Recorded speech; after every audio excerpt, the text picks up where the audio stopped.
This is chess. You might not like the MS Paint art style, but it is chess. Now what happens when a crypto bro adds like 400 new units into chess?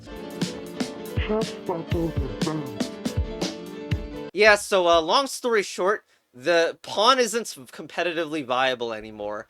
Part of the reason is because the designer openly hates classic chess, but let's go in-game and show an example of something first. So, now, in my opinion, for classic chess, and I think this is obvious that it's true, the pawn is the most iconic piece that makes chess what it is. And the specific aspects of what the pawn is, it is like, it's column bound, it can't attack past its column boundness, it can only change columns by attacking, pieces can be blocked by ally pawns, and like all that's relevant because of how so many pieces can be trapped, like the rooks starting out trapped, which make them targets for opening strategies such as taking the rook with a knight, like also with closed and open positions, and how pawns cannot mutually defend each other. You have to make a chain, and then you have one pawn that is a weak link in the chain that needs to be defended by a piece. Now these are just like qualities of pawn, not objectively the best, because you couldn't really objectively assign that, but it creates this distinct gameplay. Oh, and it creates blind spots, forgot to mention that. And trust me, the fact that the pawns have blind spots is going to be really important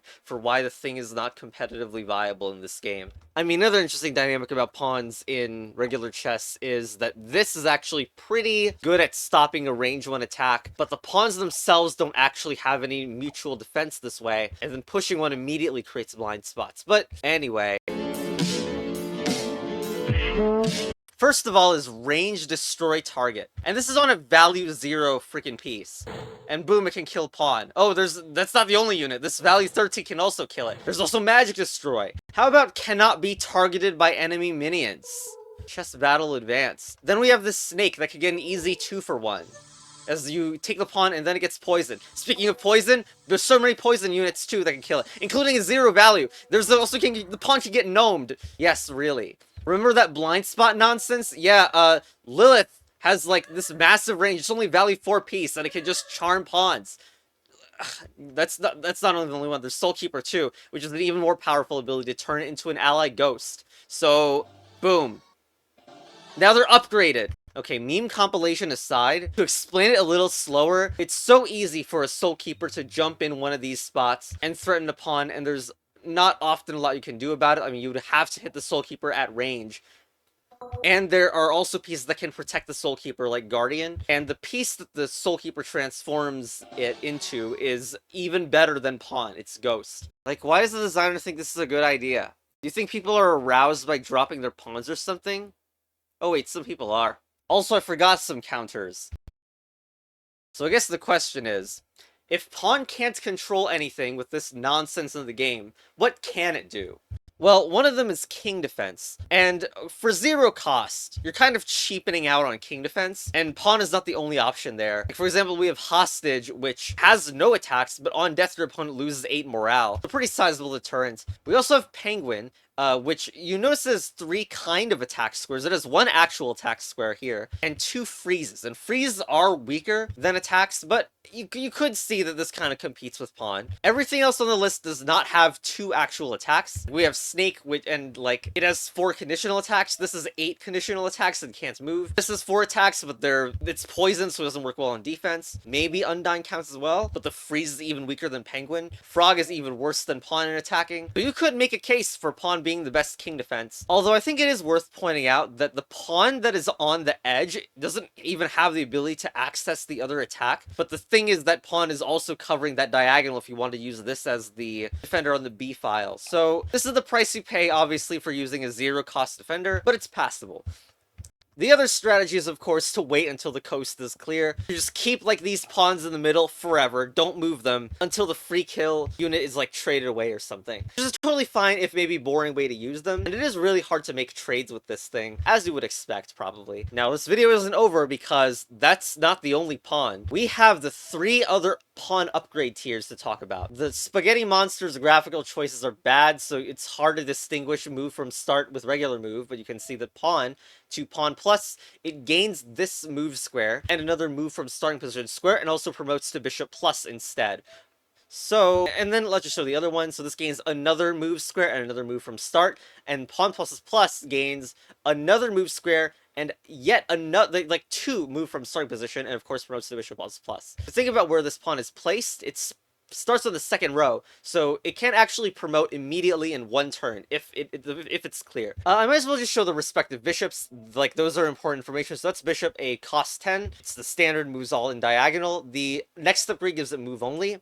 The next gives it a lot more move only. And the next one gives it teleport. So the upgrades aren't really as impactful for the purposes of promotion. There are other promoting units that have much better payoff than Bishop plus, but figure out this is useful information to have in here. Now, in my opinion, there is one tier that is obviously the best out of all of them. The normal pawn is slow and it's slow to promote, but the jump from pawn plus to being able to promote much faster with a double move gets a really significant upgrade. And the pawns can be pushed to the 5th row immediately. And this is much better because, like, for the average minion line, they're like almost always going to be able to track and cover the entire 6th row. So if you look at pawn plus, which can move to the 6th row, you wonder why you would ever do this when it can just be attacked immediately on that square, making pawn plus just a rush piece. And even as a rush piece, you would be very worried that a piece can get stuck behind it. For example, like, what is this pawn plus doing? Yes, technically it's being supported by the rook, but it also means the rook cannot attack past there due to the pawn blocking. Pawn plus's instant promotion role is really weird when you don't even have direct control of the column that you're trying to promote into, especially with the existence of Spider Plus and Spider Plus, which are arguably cheaper and better at promoting,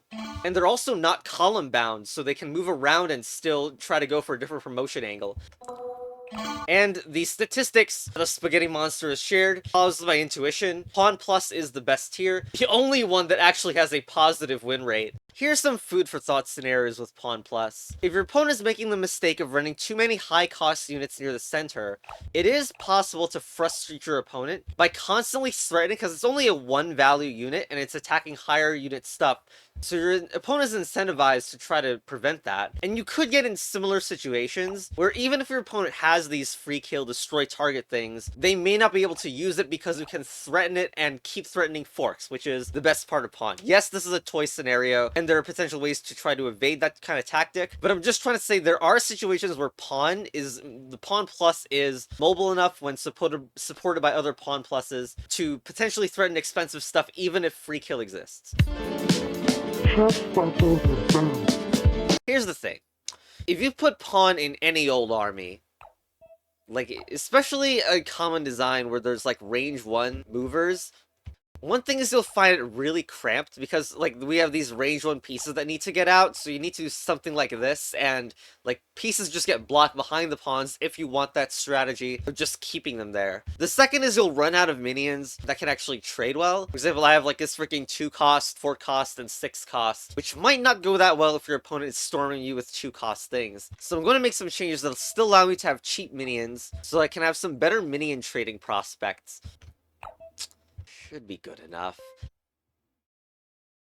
Here's a game between 2 lower ranked players. You can see, like, every single piece that the enemy has is like poison or free kill on it, destroy target. I mean, it's just ridiculous. So you can see the first pawn move is a very small one.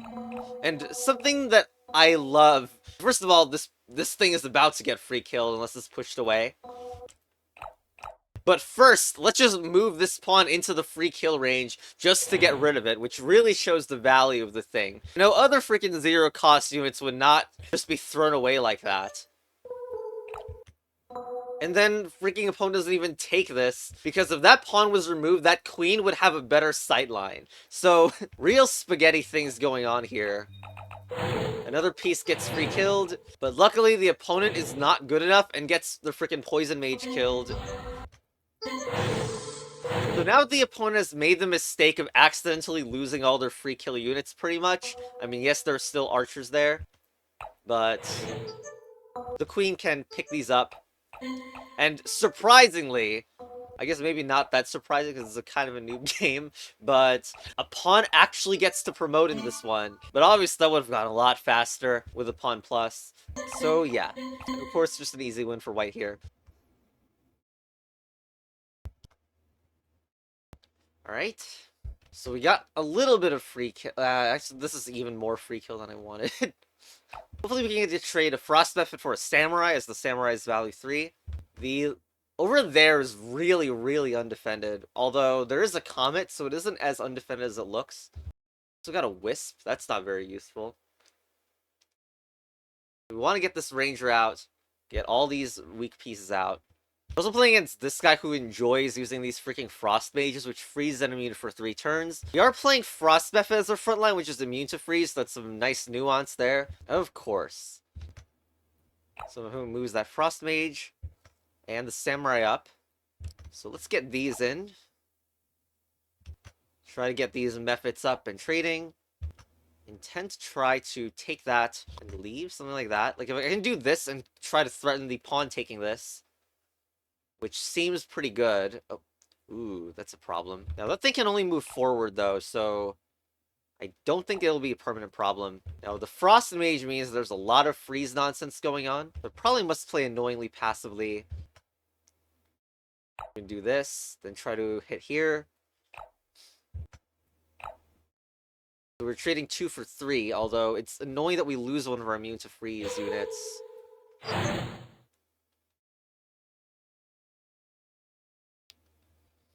So the question now is, can my opponent punish when I'm going to put this Ranger here? I'm going to be able to get this for free, but it might actually come at a cost. They'll move it here likely, and I don't think the trade is good for me. Whoa! There's no way... my opponent could Comet me. Like, yeah, if I take this, and they could Comet my Ranger, which is the thing that can freeze any unit from any distance away. So let's just move back, and I believe that Samurai does not have... that Salamander does not have a good trade here. So the pawn being 0 value is a very nice trader if your opponent allows it, which is not that common, but happens to be the case here. Ooh, I wonder if they're going to Comet now. Nope, that does not seem like a Comet right now.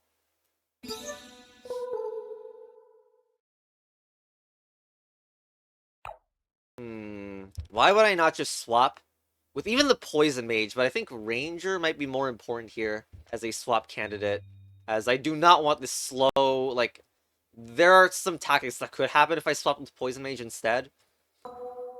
Man. Well, luckily, we got the Drake, which has this 2 range attacks. Let's kill it right there. Also opening up this Queen hit for the King pin, because this game is so nuanced that the Queen can pin the King on turn 1.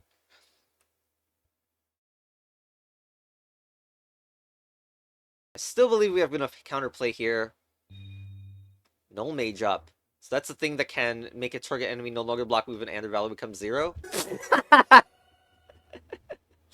Chess battle advanced. Thing is, even if you do try to run an army that uses multiple pawns, even if they're pawn pluses, you're going to get hit with so much free kill. Like here I'm getting hit with free kill on turn 1. And with the blind spots, there isn't actually much hope in this matchup. You can once again see the pawn blocking my units. Here we have a Samurai that's threatening to kill the pawn for free. Also, I don't know why I decided to record that match in the non-replay format. Next match, of course, Lilith and Ranger. The only kind of thing that you can do in this matchup is cope by making pawn sacrifices for turn tempo, even though it just means you paid for a minion to immediately die. And Lilith made it impossible to punish the Fort cost Drakes that would usually be easy to do in this kind of matchup. There was a classic chess GM who attempted to play this like all pawn plus long range style army before rage quitting and deleting Discord account. It's a bit cursed because pawn's large movement incentivizes having pieces that can attack from a distance to quickly become relevant. Like since the pawn is attacking pieces that are further up the board, you would seemingly want larger distance things, but those same long distance pieces can also get blocked by a pawn. So here's a replay that generally demonstrates the idea with the king defense. Like we have pieces like Bomber, Frost Method, Things that on death respond to the enemy that killed them, for instance. Even hostage with its on death penalty. And then you, of course, have on plus, which is greedier. But if you're playing against an army that isn't aggressively attacking your king, after enough trading, all the other pieces go away. You'll be rewarded for using Pawn Plus due to its ability to promote decently fast. Now, yes, you could be greedier and use something like Princess Plus Plus, which promotes to Queen Plus Plus. This has no attack and on death lose 12 morale. The pawn is like a middle ground between the greediness of what you want as defense for a king. But first, let's engage with the game's loot box mechanics and see if I get enough pawns.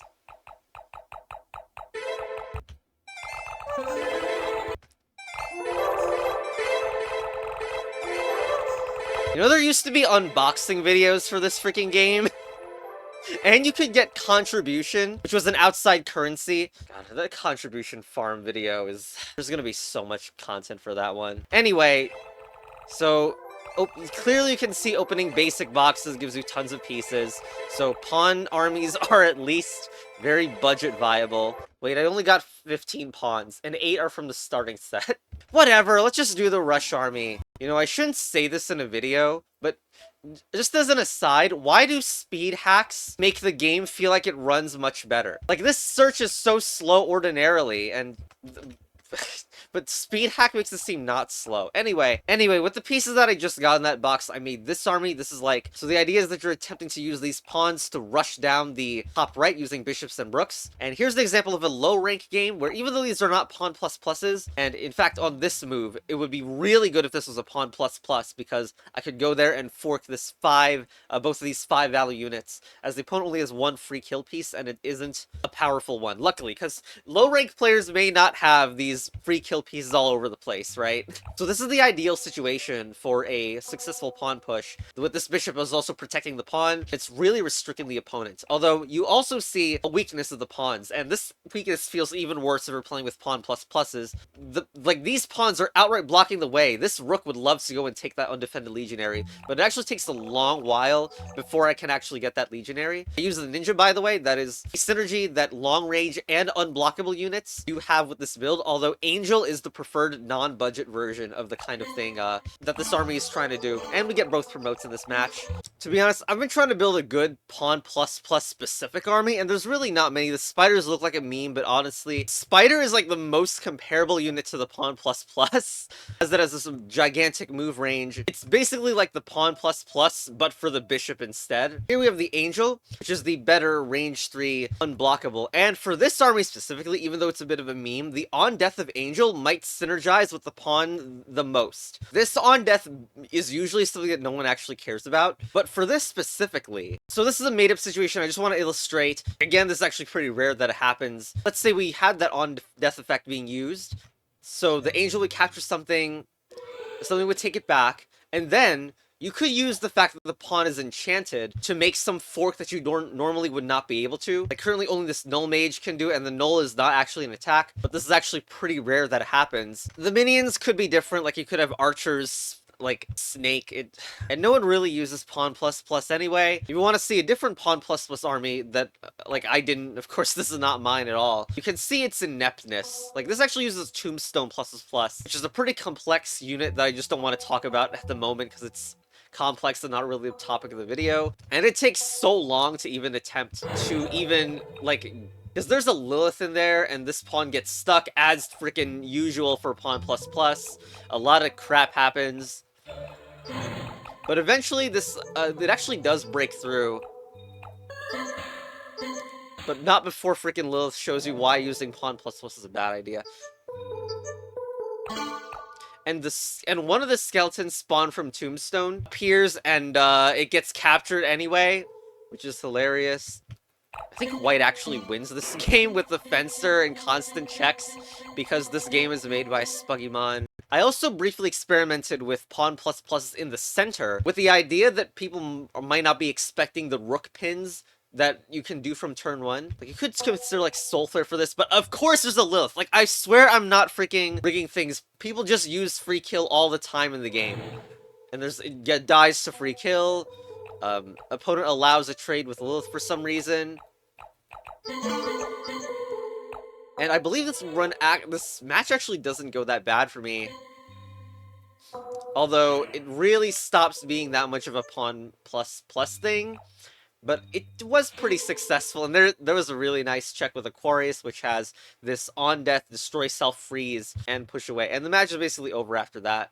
So, yeah, I don't know if this is that good of a match to show against, as there were many opportunities that pawn plus could have went really badly, and the opponent could have hidden against, but yeah, there that is. I watched some other replay, I scrounged up. Neither player is me in here, but if you watch this replay, you would have no idea that these were even pawn plus pluses, because the player gets absolutely no opportunity. Here it gets free killed. They skip to passable. One of the other pawns earlier on in the game also got free killed, as usual for pawn.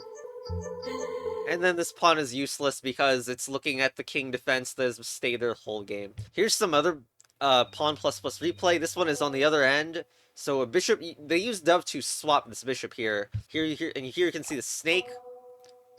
Now, opponent pretty much doesn't really respect the pawns, and I mean, there is some hiding behind the pawns that happened this game.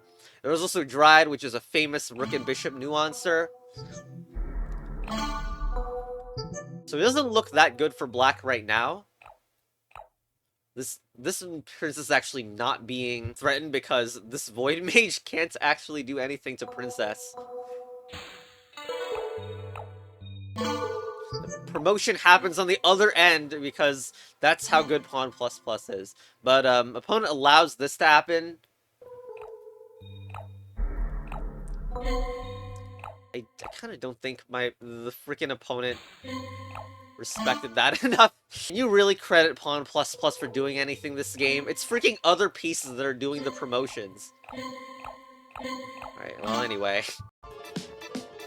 No, pawn plus is bad. Also, apparently I played this match 2 years ago, which it uses snake pluses, and I don't even use pawn plus in a good way. But it used other promoters, like this dove right here, and trades all the time. Angel promotion. Once again, the pawn plus, despite the turn 1 promote, isn't actually the best promoter. So here's my opponent trying to also promote their own princess, but it doesn't work. I get mine off first, and win the game first. And as you can see, this turn 1 promoter never got used. Actually, no, there is this one gameplay by Peace Reviewer 2 that uses an incredibly meme army type of this Lilith here that gets enchanted, making it immune for 2 turns. Now, this is usually a really bad army type, but in this case, it's able to get a Royal Guard for free and actually open up the board enough. Notice, like, this is already able to promote, like, really making it seem like the promotion threats are real this game. Here's a big threat from the pawn plus, and nothing else could do that. Promotes and needs to be captured. Pawnstone Armor gets commented, taken. The center of the board is basically entirely free for promotions now. Boom. And opponent rage quits after that because the king just got pinned to the queen, which is value 28. And that's pretty much the only game that makes pawn plus look any good. In conclusion, chess battle advanced. Why does the spaghetti monster hate pawns so much? Now, why has this all happened? We're just gonna end it off with this. It's the classic chess is too puzzle-like rant by the spaghetti monster, narrated by AI Stanley Parable narrator. Well, I don't play chess competitively, but I think my opinion is the opposite. Mostly because when units fit together like puzzle pieces in order to defend, it reduces the number of viable options, much more than the detriments prevalent king move has, and chess is very puzzle-esque, including infinitely awkward movements for most units. Gridlocking, mandatory checkmate puzzles, everything having blind spots, and more perfection or defeat style calibration. Classic chess is too puzzle-like and reduces defending options.